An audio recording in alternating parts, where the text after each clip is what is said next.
Hi, I'm Dallas. Hi, I'm Natalie. I'm Lonzy. Hi, I'm Stephanie, and this is our cannon project. Well, one. 3.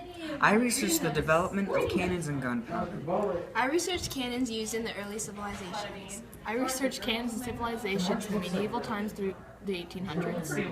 I researched modern civilizations and cannons used in them. Okay, so what I found from my research is that gunpowder was invented in China in the 9th century. This invention would lead to many different iterations of a very similar design, which is what we now know as a cannon. The cannon developed from an invention called the fire lance. This was a tube filled with gunpowder that was ignited and used as a flamethrower. Eventually, people began experimenting with putting rocks or other hard shrapnel into the tube and igniting the gunpowder, causing the shrapnel to shoot out of the tube. These fire lances were constructed out of paper and bamboo, but eventually were made out of metal. The first documented battle using gunpowder artillery was when Song General Han Shizong used cannons to capture a city in Fujian.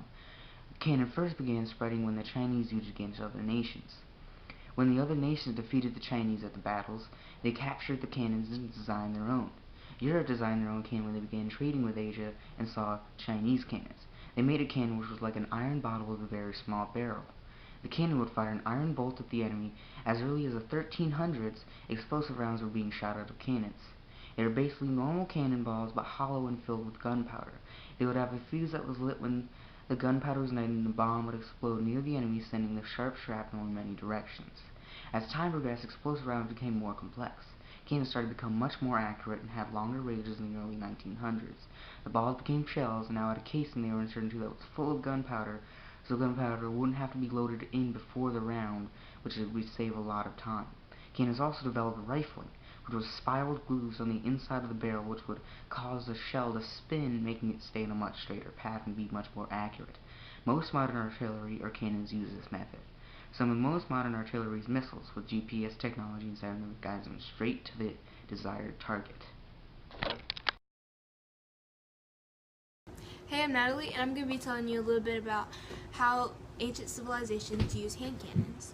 In the 13th century, the Battle of Ain Jalut is notable for being the earliest known battle where explosive hand cannons were used. The hand cannons were used by the Mamluk Egyptians to scare the Mongol horses and cavalry and to cause disorder in their ranks. The hand cannon was a simple weapon that they used.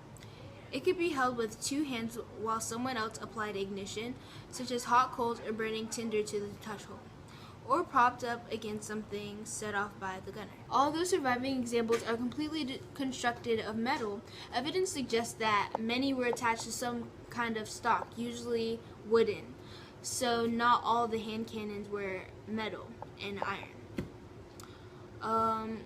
So with hand cannons, you can take out a group of people with just one shot instead of using 50 arrows or more.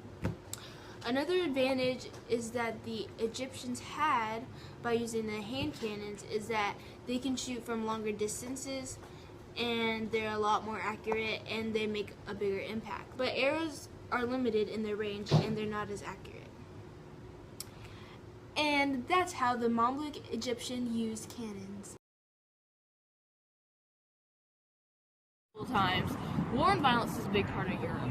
During the 14th century and the Hundred Years' War, the first known cannon in Europe used was the pot au feu, used by the French. It was fat, kind of, with a narrow neck, and usually it had a wick, so when you lit the gunpowder, it'd shoot projectiles toward the enemy. Fast forward to the 17th century, Swedish warrior Gustav Adolphus saw the need for mobility for the cannons. Since they were really heavy, they were mostly stationary during war, which didn't help if the army or the enemy moved. So he decided to put wheels on it, so a total of 2 people could move the cannon. But because it had to be made lighter for the soldiers to move it, the size was shrunken, so the power was lessened. Around the 1800s, around the American Civil War time, the cannons were made long, skinny bodies, much like a rifle. So it had a higher increase of accuracy when aiming towards the enemy. Plus, it had gigantic wheels, so it's easier to move. Yeah, cannons! One cannon that was used between the 1900s and present day was the howitzer, or more specifically the gun howitzer. The gun howitzer was introduced in the mid-20th century, and it had lighter and stronger barrels, used cut-off gears to control recoil strength, and also used muzzle brakes to help control recoil forces. The use of this weapon simplified things like the supply of ammunition, organization, and training. This version of the howitzer replaced the earlier version known as the field howitzer, and the field howitzer was a lot bigger and had to be transported in several loads to the place it was going to be shot, and had to be assembled there as well. The gun howitzer is manufactured by Base System Control Combat System Division, and also by the Barrow-in-Furness, which is located in the UK.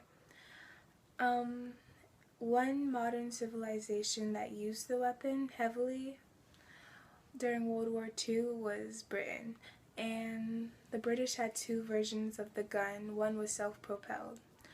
The weapons helped during warfare because it had high muzzle velocity, long barrels, long range, and maximum elevation angles greater than 45 degrees, and that helped to shoot its intended target.